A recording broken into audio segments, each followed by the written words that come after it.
Hello, friends and beautiful people. It's Catherine. I received a pretty massive download today. So big it gave me a migraine. Um, it was just really, even though it was painful, beautiful at the same time. I want to share this in a few places, so let me see if I can share this.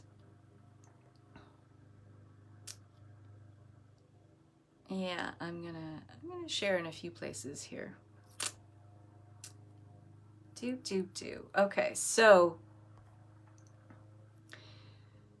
you're never gonna be it all, you're never gonna do it all, you're never gonna have it all, you're never going to know it all, not in this lifetime or any other.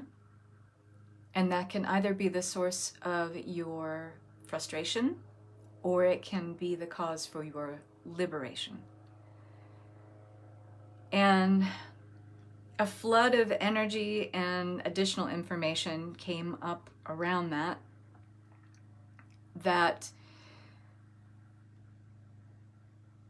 even though from an ego perspective, we want to be able to have so many experiences. We want to manifest all the things. We get excited about life, at least I hope. And we want to be able to take part in as many things, experiences, life events. We want to be able to have the money. We want to be able to have the energy. We want to be able to have the health and vitality to be able to do all the things that we want to do in this lifetime. And we have this kind of insatiable hunger for wanting to have more. And there's nothing wrong with that because it is our divine birthright to be in an energetic of more and overflow. The problem is that we get focused on all the obstacles in the way of that instead of what that outcome could look like. But one of the things that came through in today's talk that I found the most interesting takeaway was that the curiosity piece is the most important essence about our existence at this time. While it's tempting to say that the sky is falling and everything is falling apart, look what we're doing to each other in society. Look at how we treat each other. Look at all the pain and all the suffering and all the hurt and all the unhealed wounds that we have. At the same time, there is such a need, I think now more than ever, and this was part of the feeling that came through. There is such a need now more than ever to pay attention and to be in this kind of neutral observation vantage point of having curiosity. Even though we'll never know it all, be it all, do it all, have it all, not in this lifetime or any other, is no cause for us to stop being curious about what is open, what is available, what is possible, what further potential lies ahead. Because this is everything that guarantees our availability for things that are so wonderful, so great, so expansive that from our limited perspectives and contracted sense of self, we can't begin to comprehend. And even though we want to have all the things, we want to be all the things, and we want it all now, and we focus on instead not the expanse of that, but the contracted state of not being that, meaning we focus on the lack, we focus on the obstacles, we focus on the things that are hindering our ability to be able to access it all. It was never our destiny, not here in this density of 3D, to have it all, be it all, know it all, or do it all. It was to see what's possible. It's to kind of be in the contrast. And the most interesting part about this duality play of planet Earth is in seeing what's available. And instead from our limited contracted ego state, when we see what's available, we see it in the lens of well, then that's all the stuff we don't have. We see it through a lens of a lack construct, instead of seeing like, if someone else has this, so can I. Or if this is available for this person, it's available for me too.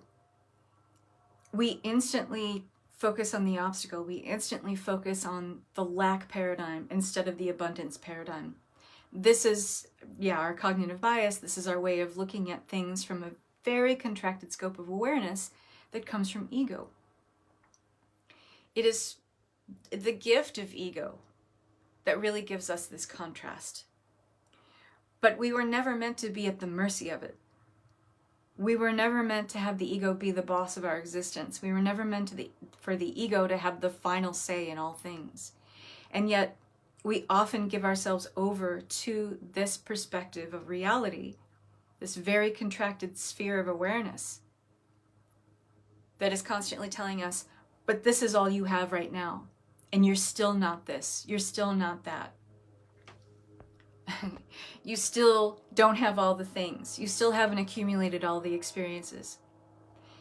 Instead of being curious about, well, if I have this, then what else is available? Or if I'm already doing this, what could that look like? What could the potential be? It's the curiosity piece that is everything. Because it's the curiosity that allows us to move out of the lack paradigm and be in the gentle observer mode. And everything about being available for greater potential is open to us when we are curious and we are kind to ourselves. This is another really important point. When we think about the potential, and this is the part that is heart-wrenching for me because I see it so many times. When we're in the place of viewing potential, seeing what's available, and simply through the contrast of maybe seeing someone else having it, and that lights up a desire in our heart that says, or should say, if they can have it, so can I, right? But instead, we just start instantly cataloging all the ways and all the reasons why we don't have it, because we suck, because we're unworthy, because we never finish anything we say we're going to do. And we go through the litany of reasons, excuses, all the things that we have behaviorally, emotionally, mentally that say, I can't possibly have this. And it's heartbreaking. It's heartbreaking for me to see, and I'm seeing it right now with some of the clients that I have, and I may get teary a little bit here.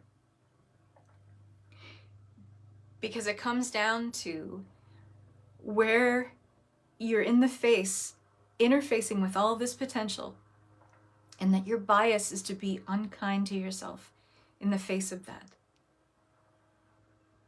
It's not the universe punishing you. It's not anything outside of you, putting something heavy upon you. It's you doing it for yourself, and there's nothing more self-discounting, self-betraying, self-abandoning than being unkind to yourself in the light of facing amazing potentials, amazing possibilities, which is all ready to unfold here on this planet. And I know in the light of things that are happening in the world, it doesn't seem that way. But again, we're focusing on the obstacles. We're focusing on the things that are in the way of our potential rather than the potential itself. I'm not saying don't have compassion for others. I'm not saying don't be a divine, compassionate witness for others who are suffering. That is not what I'm saying. I'm saying that it all starts and it all changes, all of it, when we can maintain curiosity about the potential that's available and we can be kind to ourselves at the same time. This unlocks unbelievably expansive alchemy within you that you can't even begin to comprehend it.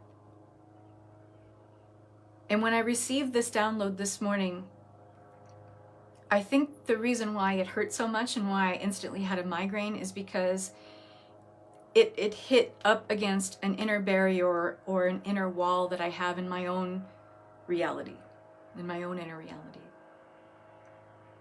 It's something, was awoken within me that I didn't want to face, or that I wasn't seeing, where I wasn't being kind to myself.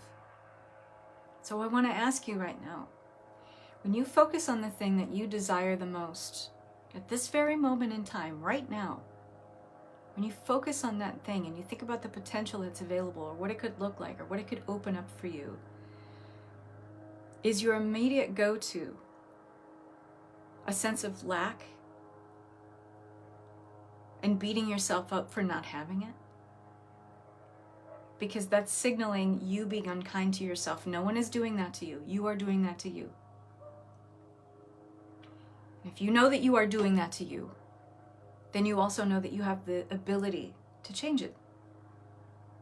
To decide to look at potential and available possibility differently and through a different lens of perspective, and not from a lens of lack or being unkind to yourself. You have that choice that is always available to you.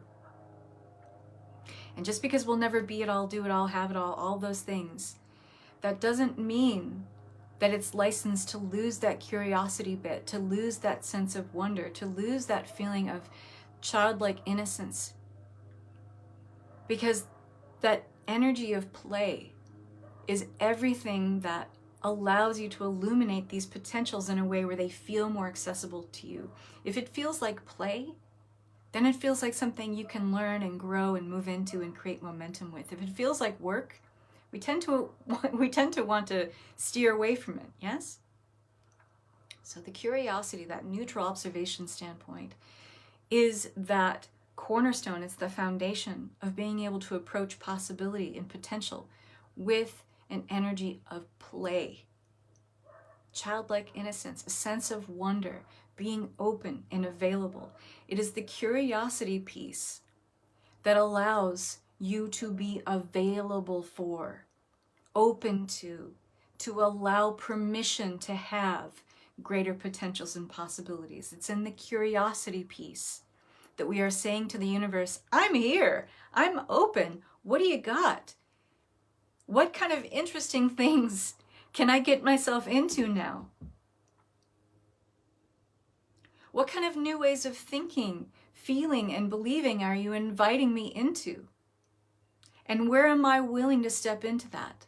It's the curiosity. It's the curiosity. So stay curious, my friends. Keep that sense of wonder alive. Remain in that childlike sense of innocence, even though it feels like the world is a scary place, that the world is unstable, that the world is not secure, and it's upending or upheaving your life. I have news for you. It's always felt this way on this planet, but it didn't stop great people from doing great things. And it shouldn't stop you as a great person from doing great things and opening up and being available for and curious about greater potentials. Love and peace.